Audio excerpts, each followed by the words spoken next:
தன்னுடைய சீரிய திட்டத்தினால் இந்த சமூக வளைகாப்பு என்ற அற்புதமான நிகழ்ச்சியை நடத்தி கொண்டிருக்கிறார். நம்ம முதலமைச்சருக்கு எப்பவுமே சொல்லுவோம், 2 தான் முக்கியமான விஷயங்கள். 1 குழந்தைகள், அடுத்தது தாய்மார். இன்னைக்கு இந்த சமூக வளைகாப்பு திட்டம், இந்த சமூக வளைகாப்பு திட்டத்துல கர்ப்பிணி தாய்மார்களுக்கு எல்லாம் சீர் கொடுத்து ஒரு கிட்டும் கொடுக்கிறார். கிட்டத்தட்ட பாத்தீங்கன்னா கூடையில புரோட்டீன் பவுடர், பேரிச்சம்பழம், நெய், அயன் சிறப்பு, டபுள், பிளாஸ்டிக் கப், தேவையான சத்து மாத்திரைகள் அத்தனையும் வழங்கி கொண்டிருக்கிறார் நம்ம முதலமைச்சர் அவர்.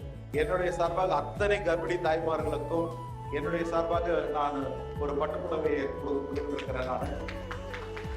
அதனால இந்த நிகழ்ச்சியில கலந்து கொள்ளும் பொழுது இத்தனை சகோதர சகோதரிகளுக்கு என்னுடைய அன்பளிப்பு என்பது சொல்லும் பொழுது எனக்கு மகிழ்ச்சியா இருக்கு.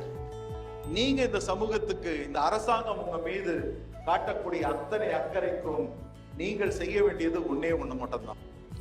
இந்த தமிழ்நாடுன்னு சொன்னாதான் நமக்கு அங்கீகாரமே. நீங்க வெளியூர்ல இருந்தெல்லாம் இந்த கேள்வி குப்பத்துக்கு வந்திருக்கலாம், நீங்க வேற ஏதோ ஒரு ஊர்ல பிறந்து இங்க வந்திருக்கலாம், இங்க வந்து நீங்க குழந்தை பெற்றுக்கிறீங்க. ஆனா நமக்கு பெருமை எதுன்னு சொன்னா இந்த பூமி தான்.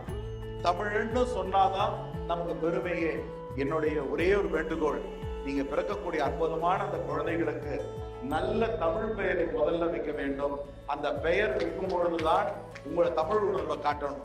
நல்ல தமிழ் பெயர் வைங்க. பாராளுமன்றத்துல கனிமொழி இருக்காங்க, கலைஞரோட பொண்ணு. 54 வருஷத்துக்கு முன்னாடி கலைஞர் வச்ச பேர் கனிமொழின்னு. இன்னைக்கு வரைக்கும் அந்த பாராளுமன்றத்துல கனிமொழின்னு சொல்லும் போது அந்த பேருக்குனே தனி தன்மை உண்டு. அதுதான் கலைஞர் வச்ச பெயர். ஆகையால நீங்களும் நல்ல தமிழ் பெயரை வைக்க வேண்டும்.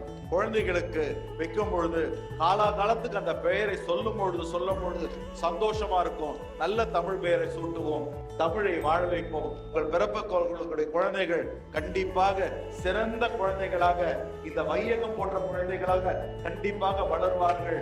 இந்த தமிழகத்தில் சிறந்து விளங்குவார்கள் என்று கூறிக்கொண்டு நல்ல வாய்ப்புக்கு நன்றி கூறி விடைபெறுகிறேன். நன்றி, வணக்கம்.